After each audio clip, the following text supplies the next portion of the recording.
তো দুর্গাপুজো এসে গেছে। এবার আমরা কি শুরু করব? ইনস্টাগ্রামে গিয়ে স্ক্রোল করব, অন্যদের কন্টেন্ট দেখব, তাদের পোস্ট দেখে জেলাস হব, ইনসিকিউর হব।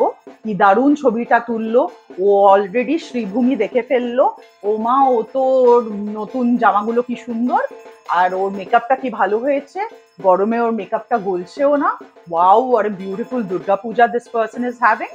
And in comparison to that, আমি তো কিছুই করলাম না, আমি তো বাড়িতেই বসে রইলাম মা বাবার সাথে, আর টিভিতে দুর্গা ঠাকুর দেখলাম।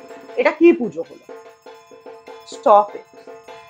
দুর্গা পুজো বা কোনো পুজো, কোনো ফেস্টিভিটির মানে এটা নয়। This has zero meaning. যে তুমি কটা ছবি দিলে আর কোন ছবিটা ভালো এলো, তোমার কোন প্যান্ডেলটা দেখা হয়ে গেছে তাই আরেকজন কম্পিট করে সেই প্যান্ডেলটা দেখে ফেললো, এটা দুর্গাপুজো ভাই।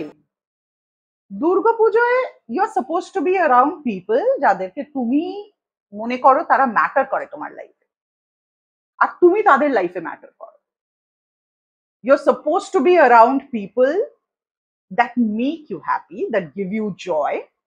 ওই র্যান্ডম বন্ধু বান্ধব যাদের সাথে 10 বছর দেখা হয়নি তাদের সাথে বসার, ঠিক আছে বসতে পারো, আমি কিছু বলছি না সেটা নিয়ে, কিন্তু মানে পয়েন্টটা কি?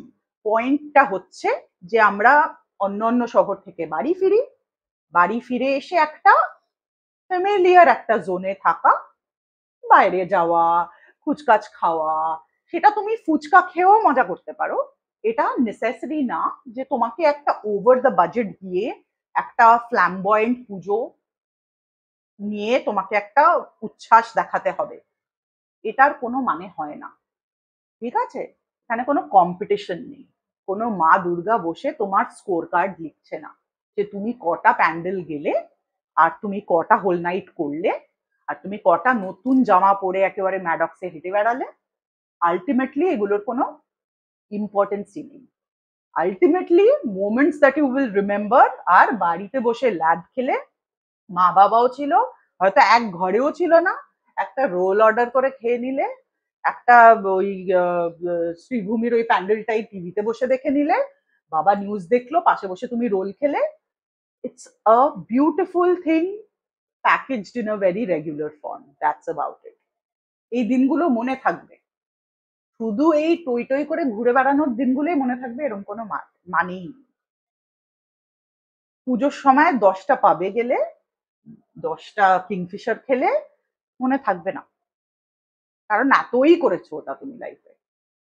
মনে যেগুলো থাকবে সেগুলো করার চেষ্টা করতে হবে, তাহলে আমরা স্টেবলও থাকবো during this period. Festivities bring out a lot of chaos in our minds. Sometimes we don't realize it. আমরা মনে করি যে এটাই তো 4-5টা দিন, এই কদিন যদি মজা করাকে নর্মালাইজ না করি তো কি করব? আরে ভাই মজা করো, কিন্তু নিজের সাধ্যে মজাটা করো, মানে নিজের পসিবল জোনে থেকে মজাটা করো, আউট অফ দ্য ওয়ে গিয়ে করতে হবে না। অ্যাজ আই সেড, কোনো কম্পিটিশন নেই, কোনো ইনসিকিউরিটি জেলাসির জোনই না এটা। ওর ইনস্টাগ্রাম পোস্টটা বেটার হয়ে গেল বলে আমি 4টে ফিল্টার লাগিয়ে দিলাম, কোনো মানে দাঁড়ায় না। এটা করো না নিজের সাথে। ট্রাই টু হ্যাভ আ সুস্থ নাইস দুর্গাপুজো, যেখানে it's about having those little moments of happiness without feeling a constant sense of comparison and competition. Say no to it for once.